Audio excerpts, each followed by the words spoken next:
Welcome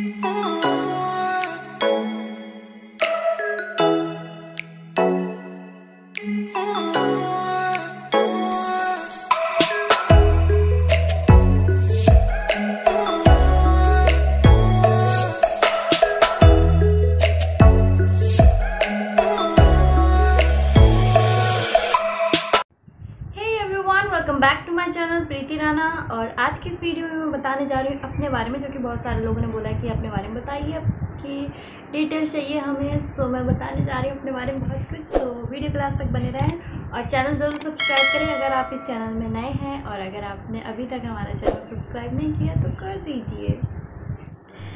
my name is Preeti Rana and I am from Khatima city, Devbhoomi Uttarakhand. और मेरे गांव का नाम है बानूसी, और बानूसी गांव NH सितारगंज और पहिनिया पकौड़ी चौराहे के पास में पड़ता है। सो मेरा जो घर है वो NH से लगभग 100 या 200 कदम की दूरी पे है मेरा घर बानूसी गांव में। और मेरे घर में टोटल 7 लोग हैं, और मम्मी है मेरी, भाई है मेरा, भाभी है और भतीजी है मेरी, और हम 3 बहनें हैं। वैसे तो हम 5 भाई बहन हैं, बट एक बड़ी वाली दीदी की शादी हो चुकी है। वो भाई हमारा सबसे बड़ा है घर पे और भाई बहनों में, और मैं सबसे छोटी हूँ बहनों में। जब मैं घर में पैदा हुई थी तो किसी को भी खुशी नहीं हुई, बिकॉज़ घर में ऑलरेडी 3 लड़कियाँ थी और चौथी में फिर से पैदा हुई, तो किसी को भी इतनी खुशी नहीं हुई मेरे पैदा होने से। और मैं शक्ल से भी बड़ी गंदी सी लगती थी, बिल्कुल काली कलूटी सी, और देखने में भी मतलब जिसने मुझे देखा उसने यही कमेंट किया, छी ये कितनी गंदी लग रही है, कितनी बदसूरत है ये। इस तरीके के कॉम्प्लीमेंट मिले, मतलब इस तरीके के कॉम्प्लीमेंट मुझे मिले, और घर में किसी को खुशी नहीं हुई मेरे पैदा होने पे, क्योंकि उनको आज तक मेरी डेट ऑफ बर्थ ही नहीं पता कि मैं कब पैदा हुई थी। और मैं तो क्या ही कह दूँ अब। अगर मैं मम्मी से पूछूं कि मैं कब पैदा हुई थी तो मम्मी मुझसे यही बोलती कि अश्विन मास के पूर्णमासी से 4 दिन पहले। 98 मेरी डेट ऑफ बर्थ है, बट मैंने हिसाब किताब लगाया तो पता नहीं क्या था। बट हाँ, और लोगों के लिए सब लोगों ने लिख रखी थी कि ये बड़े भैया हमारे इस डेट को पैदा हुए हैं, ये छोटी वाली दीदी हमारे इस डेट को पैदा हुई, बट मेरा किसी ने नहीं लिखा। I don't know why, because कोई मेरे से प्यार नहीं करता। बचपन में मुझे नहाने का बहुत ज़्यादा शौक़ था, तो इस वजह से मैं नल पे ही ज़्यादा मिलती थी। मेरे घर वाले बहुत परेशान थे कि हमारी लड़की कहाँ चलेगी, तो वो ढूंढते थे, तो मैं उनको नल पे ही मिलती थी नहाते हुए। एक दिन मेरे साथ क्या हुआ कि हम जिस घर में, मतलब जिस स्टोर रूम में हम भूसा और मतलब कंडे जो गोबर के उपले होते उनको हम रखते थे, तो वहाँ पे हम रखते थे, उससे जस्ट अटैच ही हमारा नल था। वहाँ पे मैं नहा रही थी, तो एक थोड़ी देर के बाद पता चला कि वो टीन और वो मेरे ऊपर गिर गए हैं। टीन और ईंट और भूसा सब कुछ ऊपर दब चुका है, और मैं मतलब नीचे पड़ी हूँ और रो रही हूँ बहुत तेज़ से। और फिर मेरी मम्मी रो रही थी बाहर खड़े होके कि हाय मेरी लड़की मर जाएगी, कोई बचा लो इसको। बट मम्मी के दिमाग में ये नहीं आ रहा था कि एक बार टीन उठाऊं और अपनी लड़की को ढूंढूं। वैसे भी कुछ होता तो दिमाग काम करना बंद कर देता है।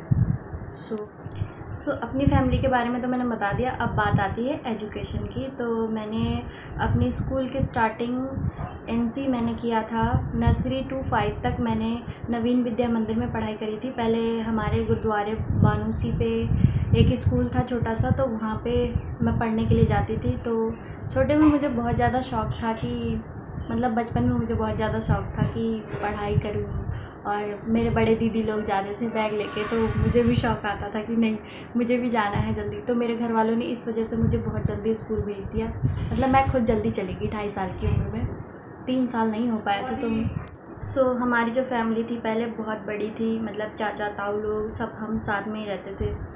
और मेरे दीदी लोग थे, उनको बहुत मतलब वो जाते थे स्कूल, तो मुझे उनको देख के लगता था कि मुझे भी जाना चाहिए। उस टाइम मैं छोटी थी, 2.5 साल की थी, तो घर वालों को लगा कि ये जाने के लिए ज़िद कर रही है स्कूल जाने के लिए, तो इसको भेज देते, तो मुझे भेज दिया। मेरे फर्स्ट जो स्कूल था, मैंने नर्सरी से लेके 5th तक स्टडी करी वहाँ पे नवीन विद्या मंदिर स्कूल नाम था उसका, गुरुद्वारे के पास में था बानूसी के। तो वहाँ पे मैंने नर्सरी से 5th तक पढ़ाई करी। बट जब मैं 2.5 साल की थी तो मैंने 6 मंथ में अपना नर्सरी कंप्लीट कर दिया। उसके बाद मुझे सीधे डायरेक्ट LKG UKG उसमें होने के बाद मतलब उसको पास करते गई उस टाइम। फिर सन 2004 की बात है। उस टाइम इतने ज़्यादा स्कूल इंग्लिश मीडियम स्कूल नहीं थे, हिंदी मीडियम स्कूल थे हमारे एरिया पे। तो मेरे घर वालों ने भेज दिया स्कूल और मैं पास होते गई। जब आई 4th क्लास में मैं जब पहुंची तो उस टाइम मेरे घर में मतलब मेरे पापा चाहते थे कि मैं नवोदय का पेपर दूं, बट मैं 1 क्लास पीछे थी। तो पापा ने बोला कि लड़की सही है पढ़ने में थोड़ा, तो इसको जंप करा देते हैं, इसका नवोदय का पेपर दिलवा देते हैं। तो मैंने 4th से लेके 5th तक वो स्टडी 1 साल पे कंप्लीट करी और नवोदय का पेपर दिया। और उसके बाद कोई रिज़ल्ट नहीं आया, मैं फ़ेल हो गई थी। फ़ेल तो नहीं, मतलब मेरा नंबर ही नहीं आया नवोदय विद्यालय के लिए। उसके बाद फिर मैं गुरुकुल अकेडमी झंझट के लिए पढ़ने के लिए गई। फिर वहाँ पे मतलब मैं गई, जब मैं वहाँ चले गई थी तो मुझे बड़ा अजीब सा लगता था, बिकॉज़ मेरे पुराने दोस्त चले गए थे और मन भी नहीं लगता था पढ़ने में। और हिंदी मीडियम में पढ़ाई करी थी मैंने, तो कुछ समझ में नहीं आता था, पूरा इंग्लिश था। और मतलब 6 मंथ तो मैं बीमार पड़ गई थी।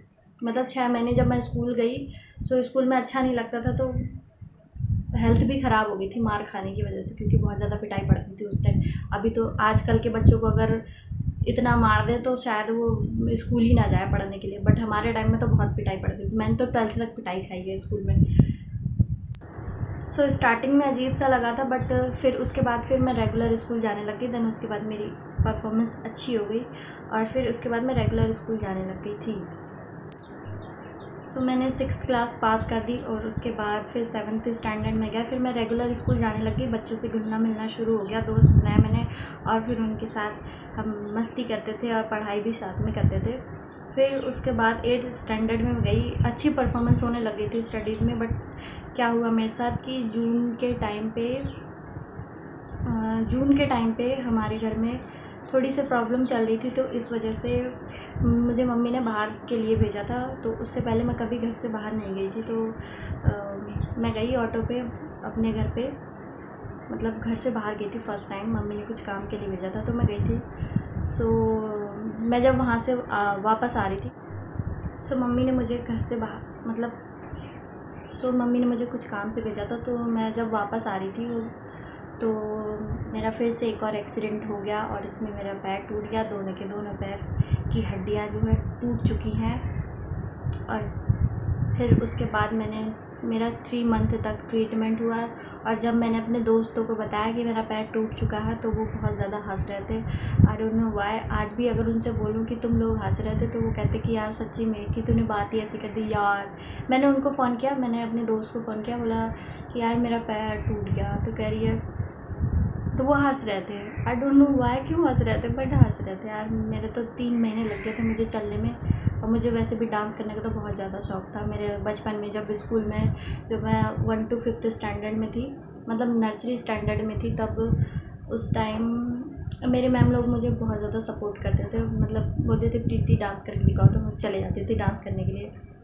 जब भी स्कूल्स में कोई फंक्शन होता था तो मैं डांस करती थी स्कूल में और गाने भी गाती थी, क्योंकि मुझे बचपन से बहुत ज़्यादा शौक़ था इस चीज़ का।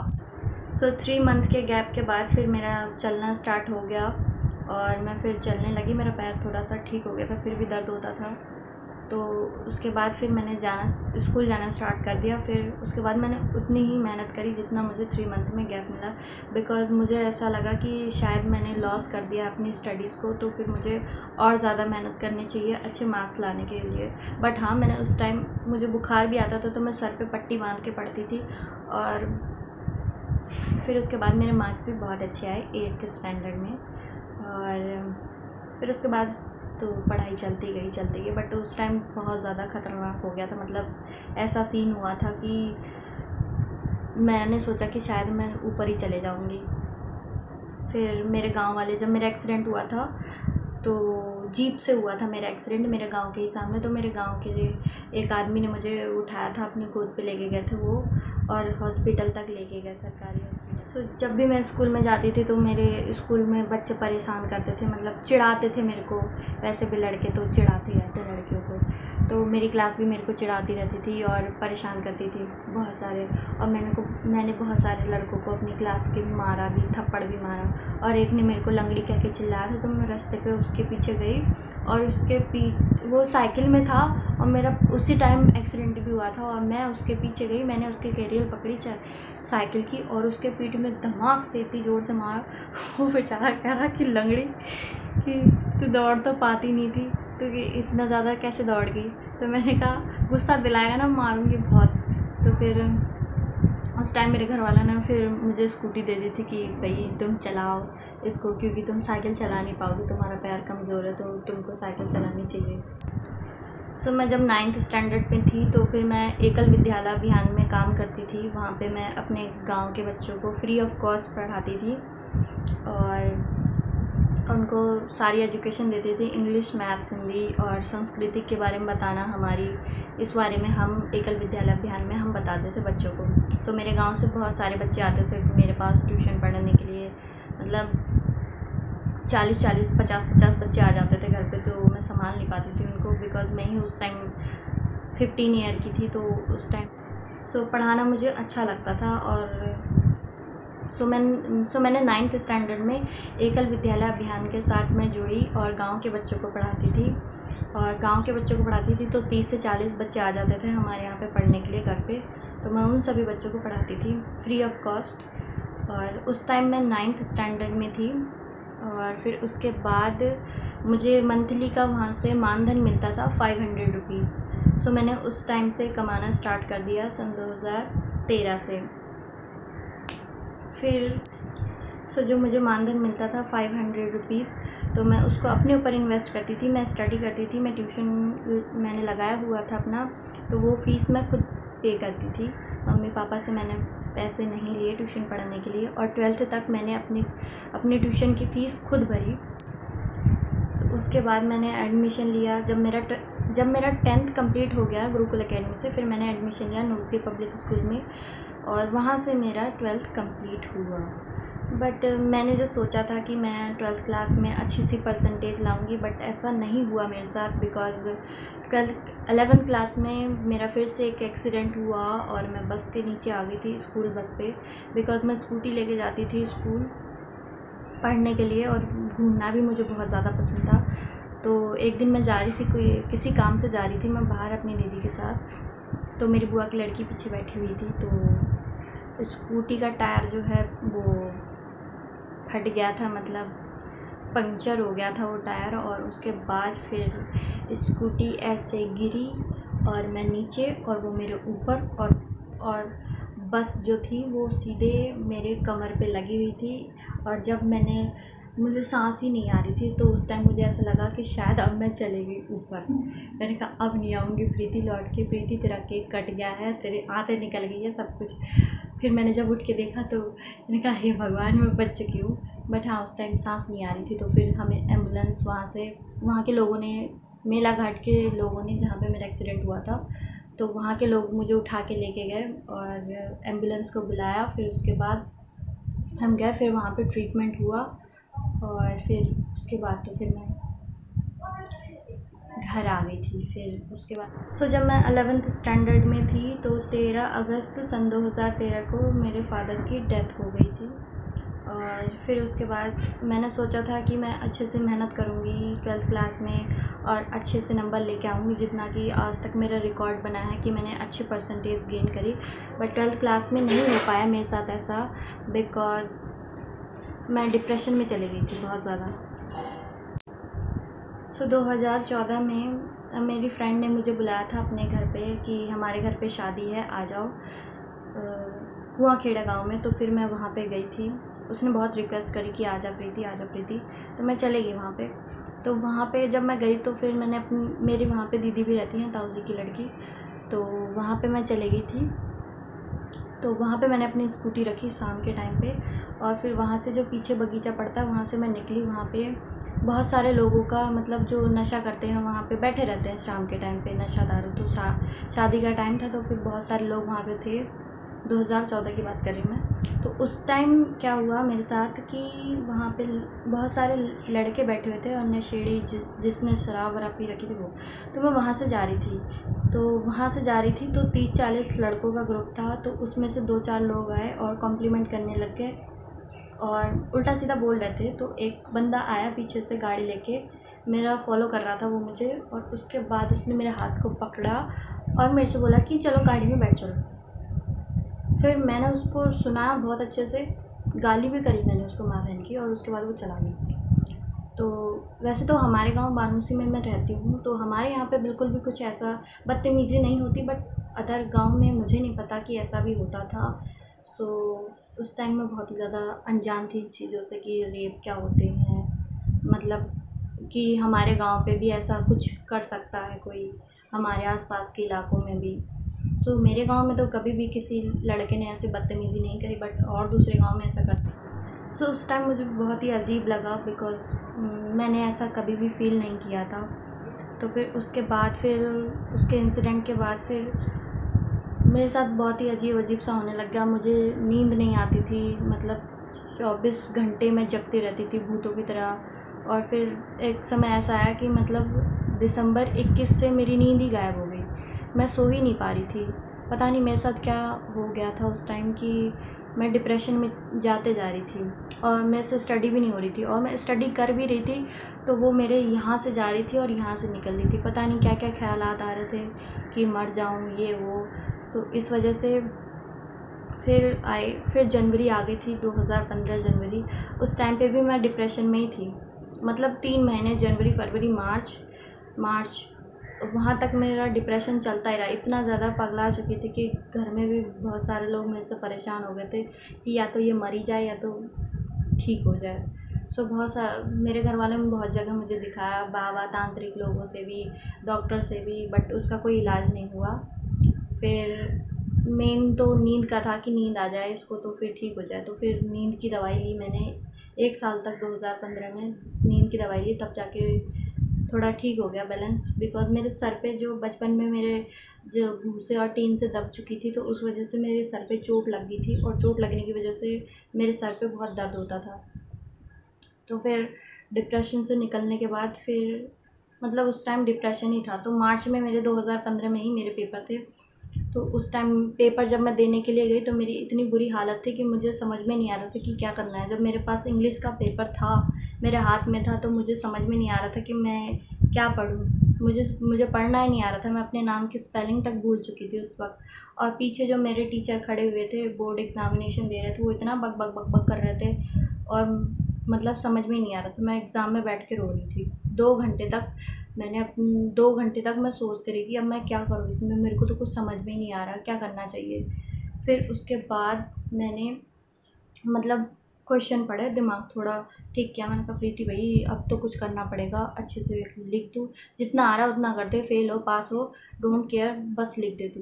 तो फिर मैंने 4 क्वेश्चन करे, ABCD। मैंने कहा 4 क्वेश्चन कर देती हूँ, 20 नंबर तो मिल ही जाएंगे। सो उसके बाद फिर मैंने आधे घंटे में वो 4 क्वेश्चन करे, उसके बाद बेल लग गई और मेरा पेपर आधा छूट गया। मुझे पता था कि मैं फ़ेल हो जाऊँगी। सो आई डोंट नो, मैं डिप्रेशन में बहुत ज़्यादा चली गई थी, तो मुझे समझ में नहीं आ रहा था मैं क्या करूँ। फिर उसके बाद फिर थोड़ा माइंड ठीक हुआ मेरा। फिर उसके बाद जितने भी 4-5 पेपर हुए, वैसे भी मैंने साइंस साइड ले रखी हुई थी, बायो थी मेरी। तो फिर मैंने अच्छे से पेपर दिए, तो उनमें मेरे अच्छे मार्क्स आए, बट एक सब्जेक्ट में मेरी कंपार्टमेंट आ गई थी। और फिर उसके बाद 6 मंथ के बाद हमारा फिर से जो जिस सब्जेक्ट में कंपार्टमेंट आई थी उसका मैंने फिर से फॉर्म फिलअप किया।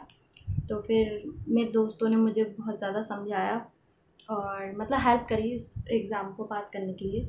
तो मैंने स्टडी करी घर पे और मेरे दोस्तों ने भी हेल्प करी। सो फिर मैं पास हो गई उसके बाद। बट मुझे ऐसा लगता था कि अगर 12th में कम नंबर आए तो मेरी जॉब नहीं लगेगी, मतलब करियर बर्बाद हो गया।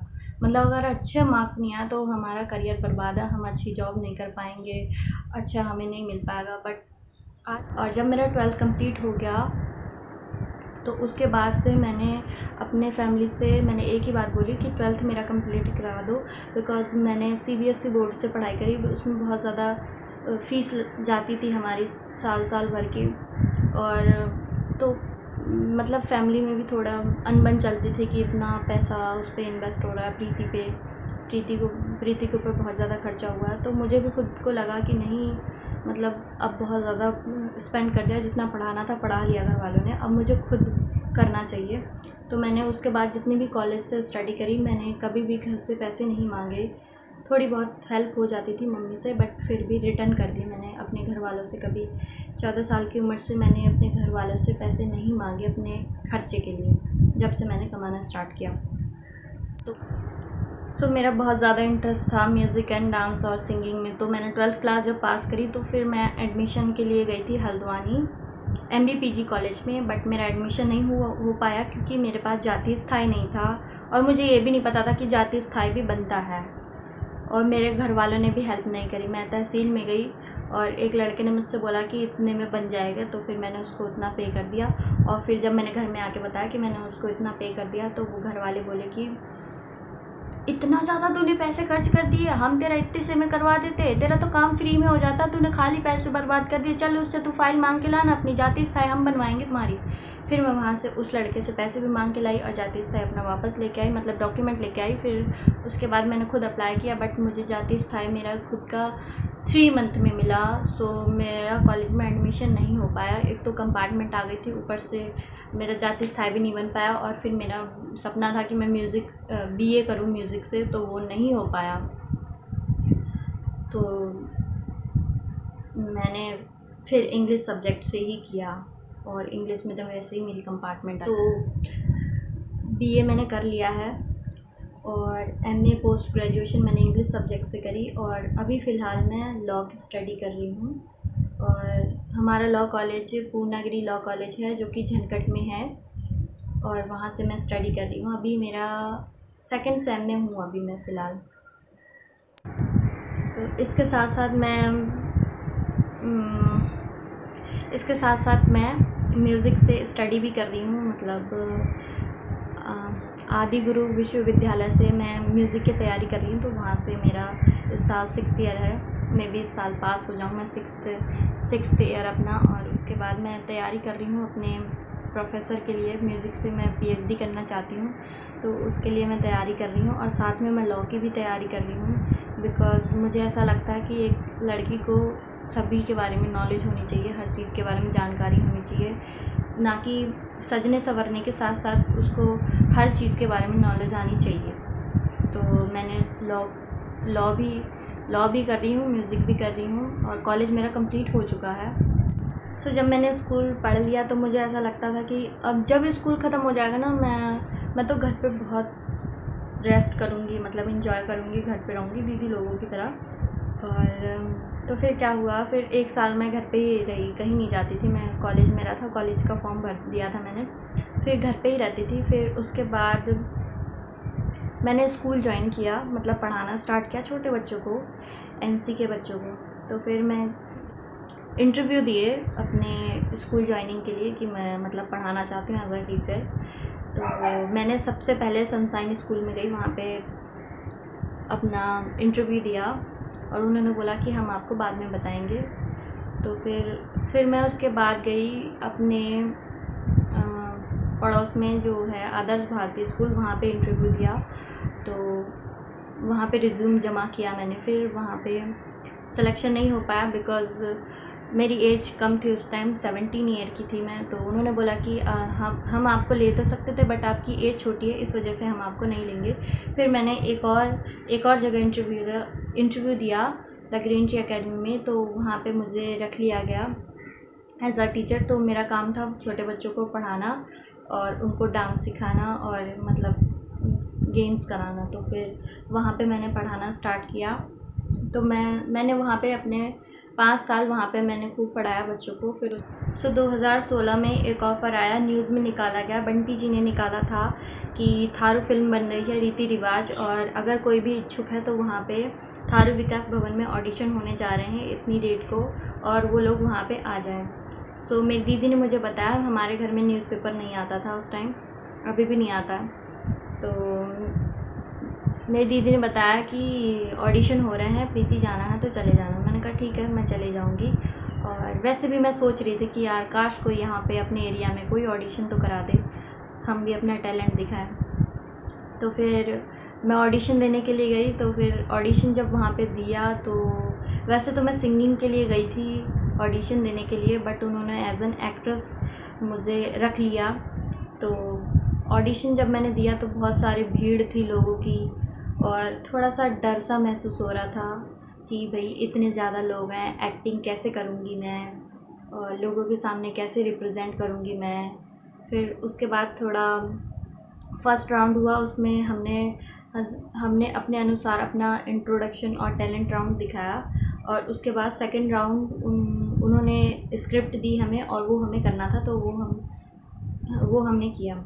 और फिर मैंने स्टेज पे ये भी बोला था कि मैं एक्ट्रेस बनने के लिए यहाँ पे नहीं आई हूँ, मैं सिर्फ़ और सिर्फ अपने म्यूज़िक के लिए आई हूँ, बिकॉज़ मुझे म्यूज़िक में बहुत ज़्यादा इंटरेस्ट है। मैं गाना गाना चाहती हूँ, मैं एक्टिंग मुझे नहीं आती है और एक्टिंग मैं नहीं कर पाती हूँ। तो फिर 1 महीने बाद हमारी फिर से मीटिंग हुई कि आप लोगों का सिलेक्शन हो चुका है और आप लोग मीटिंग पे आइए। तो फिर से वहाँ पे बात हुई कि जो लोग सेलेक्ट हो चुके हैं वो अपने घर पे बात कर लें और मतलब उनको हम एंट्री दे देंगे मूवी के लिए। बट मैं ऐसी फैमिली से बिलोंग करती हूँ जहाँ पे मतलब अलाउ ही नहीं है ये चीज़ें, कि घर वाले गुस्सा मानते हैं कि डांस करती है लड़की घर पे और एक्टिंग करती है, मतलब गलत चीज़ें मानते, थोड़ा नैरो माइंडेड है मेरे घर वाले। तो फिर 1 महीने फिर मैंने रात भर सोचा, 2-3 दिन तक मेरे सोचने में निकल गए कि यार कैसे मनाऊँ इन लोगों को, अब नाम तो बनाना ही है। फिर भी तो जैसे ना तैसे मैंने घर वालों से बोल दिया कि मैं एक्टिंग करने जा रही हूँ और मैं पार्टिसिपेट कर रही हूँ उस मूवी पे। तो घर वालों ने बोल दिया ठीक है चले जाओ, और उसके बाद फिर मैं चली गई। फिर जिस दिन फर्स्ट शूट हुआ हमारा, तो उस दिन क्या हुआ मेरे साथ कि जिस दिन मेरा शूट था उस दिन शूट किया और शाम के टाइम फिर घर वालों का फ़ोन आया कि नहीं घर पे आ जाओ, तुम्हारे घर पे बहुत हल्ला हो रहा है कि रिश्तेदार सारे लड़ने के लिए आ रहे हैं, गांव वाले लड़ने के लिए आ रहे हैं कि भाई ये लड़की बिगड़ जाएगी, वहाँ जाएगी तो ये ऐसा ऐसा हो जाएगा। तो फिर मैं बहुत ज़्यादा परेशान हो गई। फिर उसके बाद मैंने डायरेक्टर सर से बात करी, मैंने कहा सर ऐसी ऐसी प्रॉब्लम है बताइए। तो फिर उन्होंने ललित भैया और केवल जी घर पे आए हमारे घर पे और उन्होंने शाम के टाइम बात करी और फिर भी मेरे घर वाले नहीं माने।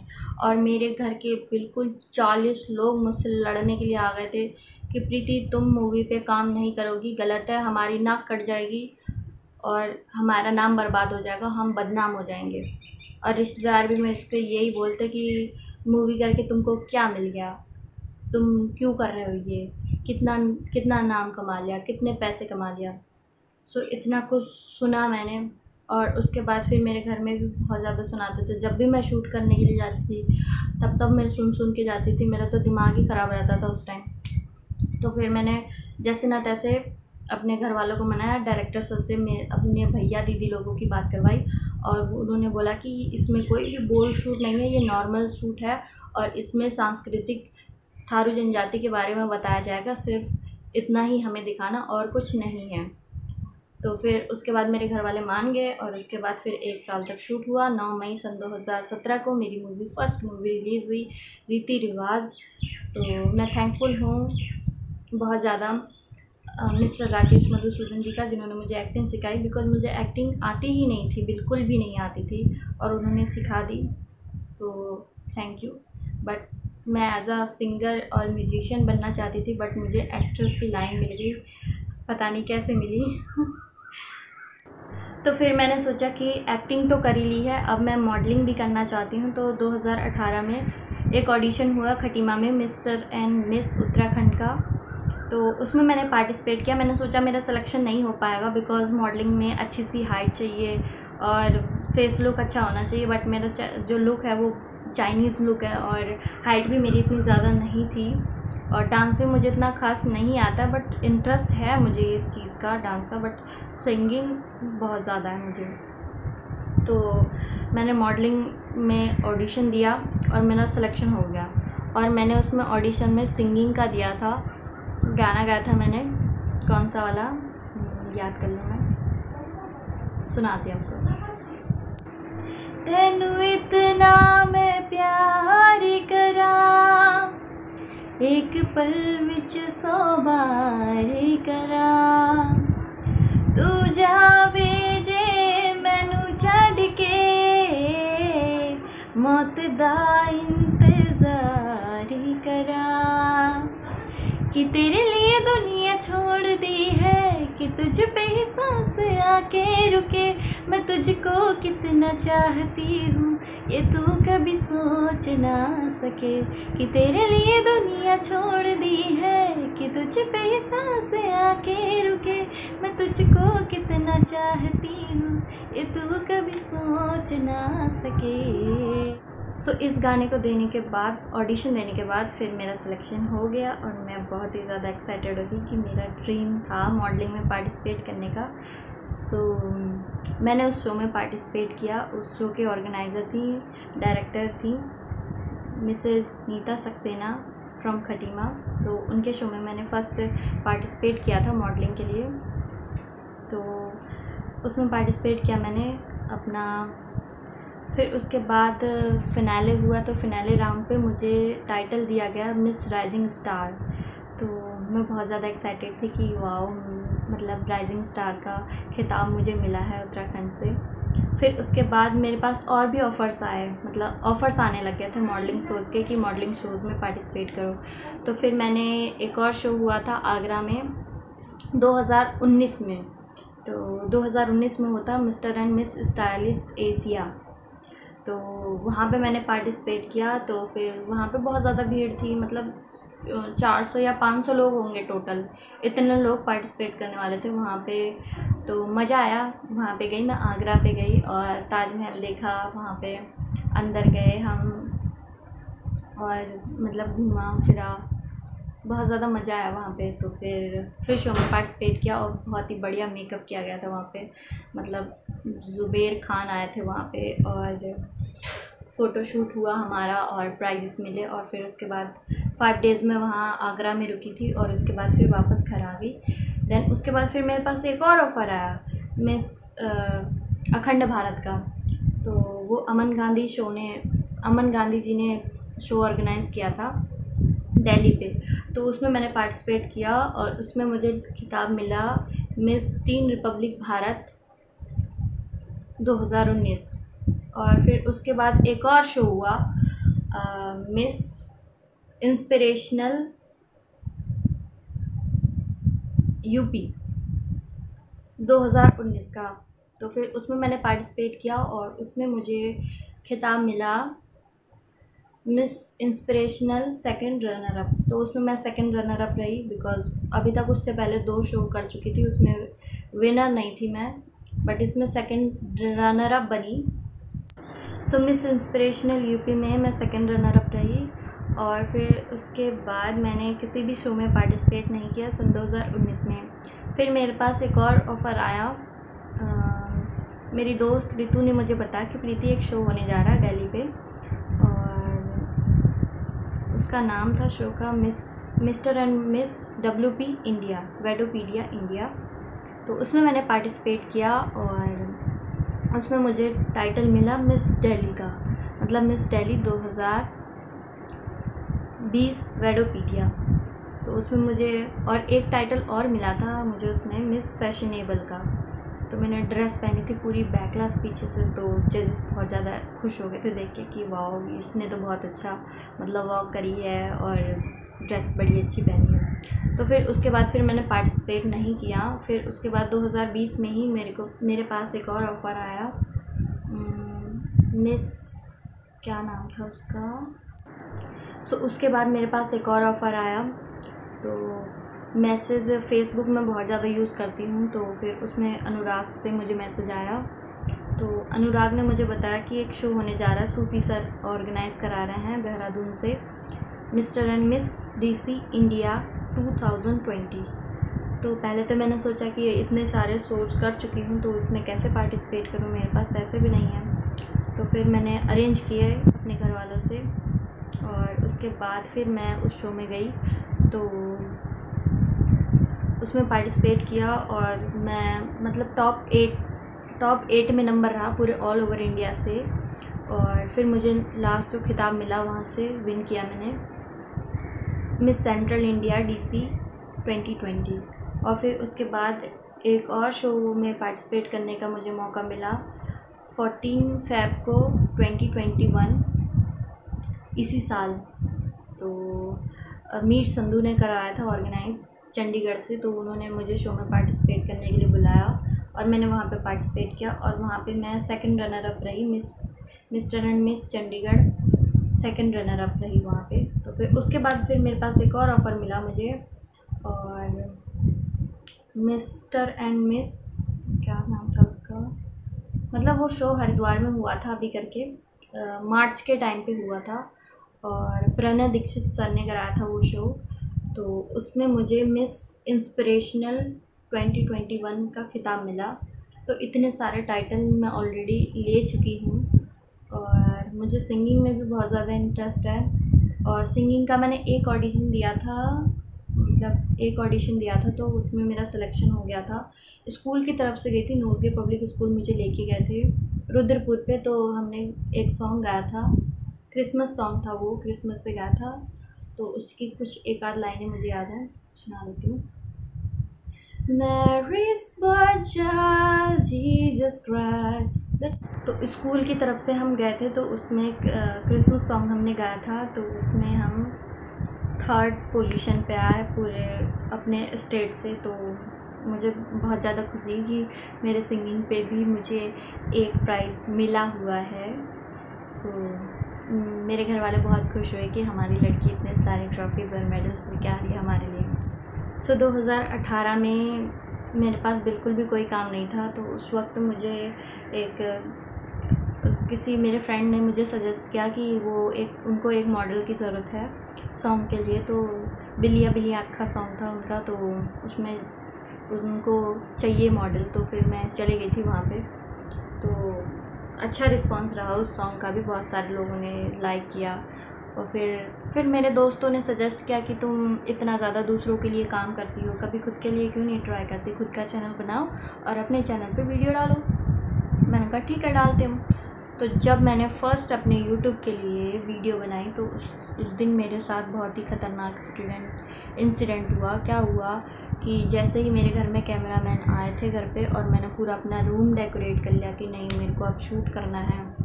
तो फिर आपको पता ही है कि मेरे घर वाले कितने ज़्यादा फ्रस्ट्रेटेड रहते हैं इस काम को देख के कि लड़की डांस नहीं करेगी, गाना नहीं गाएगी, डांस नहीं करेगी, ये अच्छा नहीं होता। तो इसी को देखते हुए मेरे घर वालों ने फिर से चिल्लाना स्टार्ट कर दिया। और फिर मैंने जब शूट करना स्टार्ट किया, जब कैमरा आधे घंटे तक तो कैमरा ही नहीं चला हमारा। फिर कैमरा जब चला मेरा, तो उसके बाद क्या हुआ कि मेरी भाभी आ गई घर पे, मतलब मेरे कमरे पे, और चिल्लाने लगी, ये क्या कर रहे हो तुम लोग, पूरा ये सब सत्यानाश कर दिया है पूरे कमरे का, क्या बना रखा है, ये कैसी हालत है, तुम यहाँ पे शूट नहीं कर सकते, तुमको जाना है तो बाहर शूट कर सकते हो। तो मैंने क्या किया, मैंने अपना सामान पैक किया जो भी मुझे शूट करना था, और पैक करके मैं घर छोड़ के चले गई। और मैंने बोला मैं घर पे नहीं आऊँगी जब तक मेरा शूट नहीं होगा। तो फिर हम सभी फ्रेंड्स लोग खटीमा गए और पार्क में वहाँ पे शूट किया मैंने थोड़ा बहुत। और मुझे 3 दिन लगे एक स्टोरी शूट करनी थी वैलेंटाइन डे के ऊपर, तो वो मैंने पोस्ट करी। तो उस पर मतलब एडिटिंग किया हमने, तो बहुत टाइम लग गया था, मतलब पूरा एक दिन एडिट करने में लग गया। मेरे तो सर चकरा गया, मैंने कहा भैया मैंने इतना सारा शूट तो कर लिया, इसको एडिट करवाया, मेरे तो सर घूम गया। एक ही सीन को बार बार देखो, एक ही सीन को बार बार देखो, उसका जो भी गंदा लग रहा है उसको कट करो, उसमें गाना मैच करो, ये सब। फिर मैंने कहा भाई यूट्यूब में भी बहुत ज़्यादा दिक्कत है इसको चलाने के लिए। तो फिर फर्स्ट जो स्टोरी मैंने पोस्ट करी थी, तो उसमें भी बहुत अच्छा रिस्पांस मिला। मेरे ज़्यादा सब्सक्राइबर भी नहीं थे, 10-20 सब्सक्राइबर थे मेरे यूट्यूब चैनल में। तो फिर वो मैंने स्टोरी अपने एडिक्शन ऑफ लव प्रीति राणा मैंने चैनल का नाम बनाया, बहुत सोच समझ के बनाया, बिकॉज मेरा नाम जो है प्रीति है, और प्रीति का मतलब होता है प्यार, प्यार का इंग्लिश में बोलते हैं लव। सो मैंने एडिक्शन ऑफ लव प्रीति राणा बना दिया नाम। तो उस चैनल पे मैंने अपना स्टोरी पोस्ट करी, इसमें बहुत ज़्यादा अच्छा रिस्पांस मिला। और 2 डेज़ में 1K हो गए थे, 1K व्यूज़ मुझे मिल गए थे बिना सब्सक्राइबर के, बिकॉज़ मेरे मूवीज़ भी चल चुकी थी, मतलब मूवी से ही फेम मिल गया था मुझे। तो उस टाइम पे तो अच्छा रिस्पांस मिला। फिर उसके बाद मैंने थोड़ा काम बंद कर दिया बिकॉज़ मुझे स्कूल में भी पढ़ाना होता था और बच्चों को कोचिंग भी देनी पड़ती थी, तो इस वजह से मैं अपना ज़्यादा टाइम नहीं निकाल पाती थी यूट्यूब के लिए। फिर उसके बाद 5-6 महीने के बाद फिर हमने एक और ट्राई किया। फिर उसके बाद जब मैंने एक तीसरा गाना अपलोड किया नागिन सॉन्ग पे, तो उसमें तो बहुत ही अच्छा रिस्पांस आया। वो इतना वायरल हो गई, इतना वायरल हो गई, इतना वायरल हो गई कि भाई जब भी मैं डीजे पे डांस करने जाती हूँ, आज भी जाती हूँ, तो वो नागिन ही गाना चलता है कि नागिन पे डांस दिखाओ प्रीति, नागिन वाले सॉन्ग पे डांस दिखाओ। तो उसमें डांस किया। फिर उसके साथ एक और इंसिडेंट हुआ मेरे साथ कि मैं नागिन वाले सॉन्ग पे डांस तो करने चली गई थी मेलाघाट रोड पे, बट मुझे नहीं पता था वो भूतिया जंगल है। तो वहाँ से शूट करने के बाद मेरे साथ क्या हुआ कि 3 दिन के बाद मेरे साथ अजीब सी घटनाएं होने लग गई। मैं जब सोई हुई थी, तो जब मैं सोई हुई थी रात के 12 या 1 बजे का टाइम था, तो उस टाइम मेरे बगल पे मुझे एक चुड़ैल दिखी। थोड़ी देर के लिए मैंने आंखें देखी, मतलब जगी और देखा तो मुझे दिखी, मैं डर गई। फिर मैंने फिर से आंखें खोली, वो गायब हो गई। तो मैं सो ही नहीं पा रही थी। उससे पहले तो मुझे पता नहीं क्या क्या फ़ील हो रहा था, कभी कोई मेरी मच्छरदानी हिला रहा था, कभी कुछ। तो मैंने कहा यार पता नहीं क्या हो रहा है। फिर मैंने अचानक से आंखें मेरी मतलब स्लीपिंग पैरालाइज जो हो जाता है, तो वो मुझे हो गया था। तो मैं उठ नहीं पा रही थी। तो उठने के बाद फिर जब मैं सो नहीं पा रही थी उस वक्त। तो फिर मैंने जब देखा तो फिर मुझे डर लग गया उस चीज़ को देख के।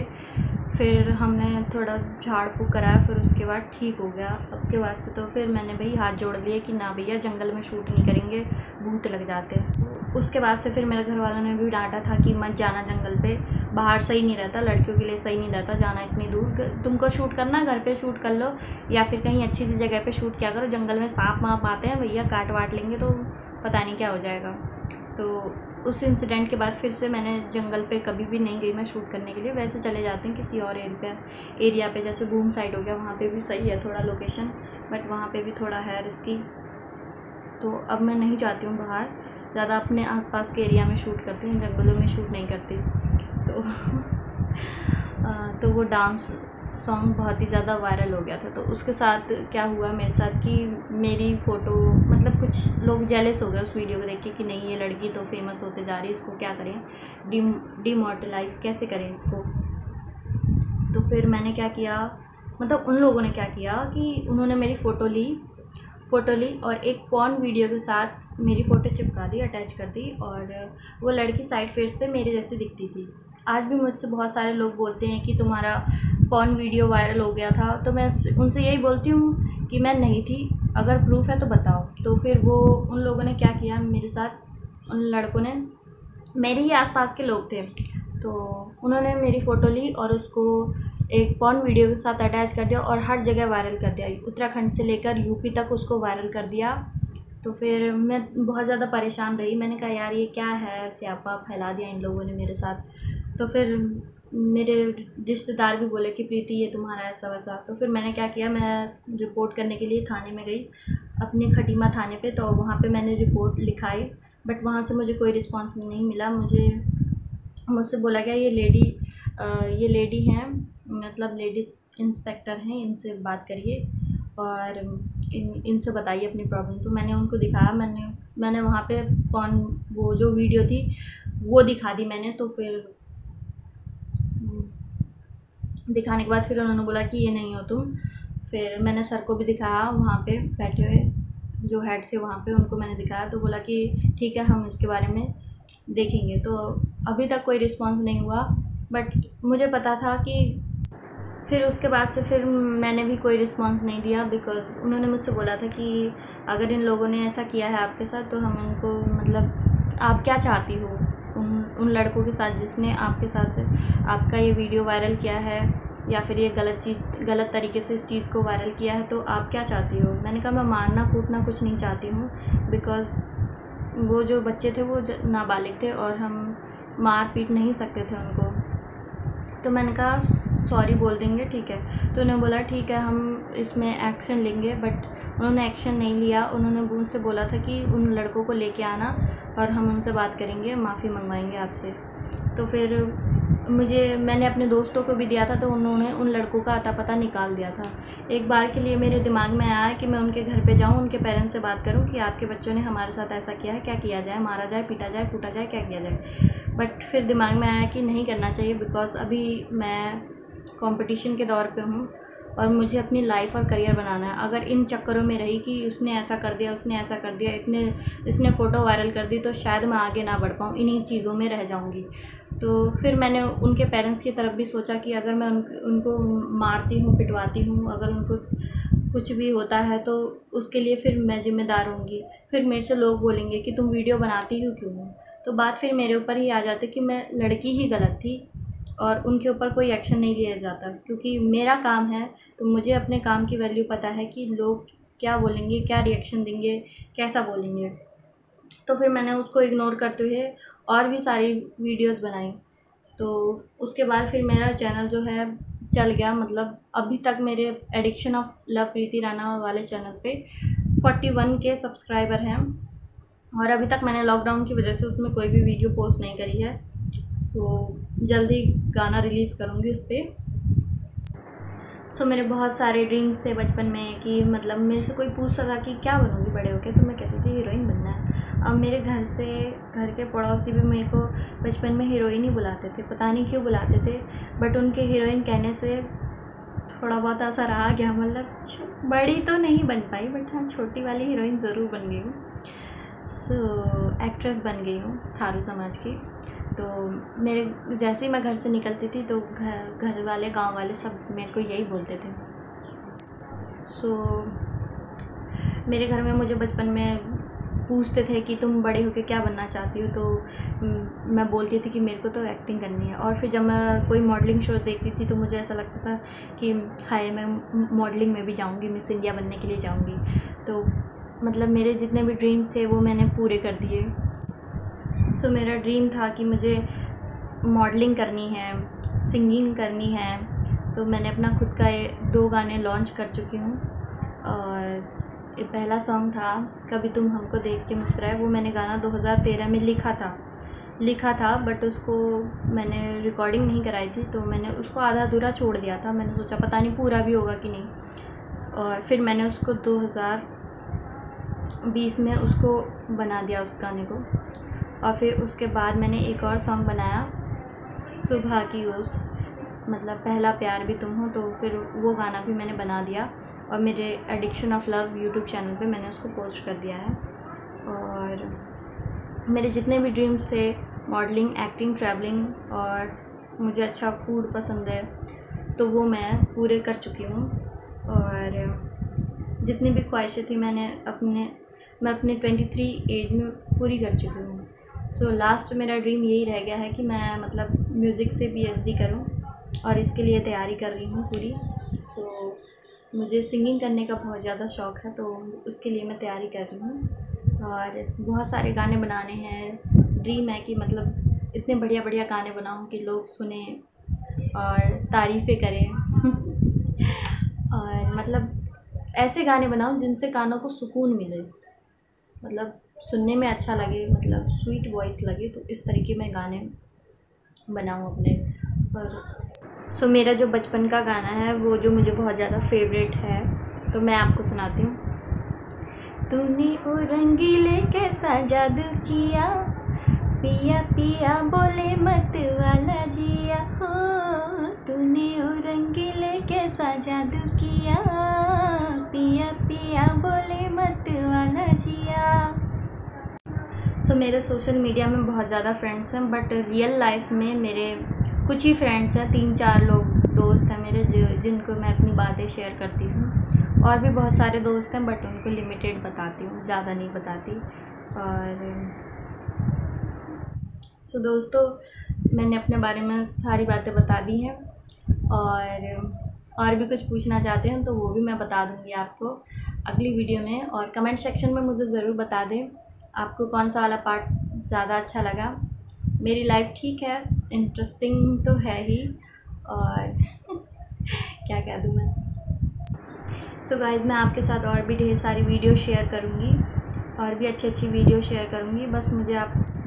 सो दोस्तों, अगर आपको मेरे से कांटेक्ट करना है या फिर आपको मेरे से कुछ बातचीत करनी हो या फिर आपको मेरे से कोई भी रिगार्डिंग वर्क हो, एक्टिंग मॉडलिंग के रिगार्डिंग आपको वर्क हो, तो आप मुझे कमेंट कर सकते हो या फिर मुझे मेल कर सकते हो ranapreeti029@com, और या फिर मुझे आप इंस्टाग्राम पे मैसेज कर सकते हो।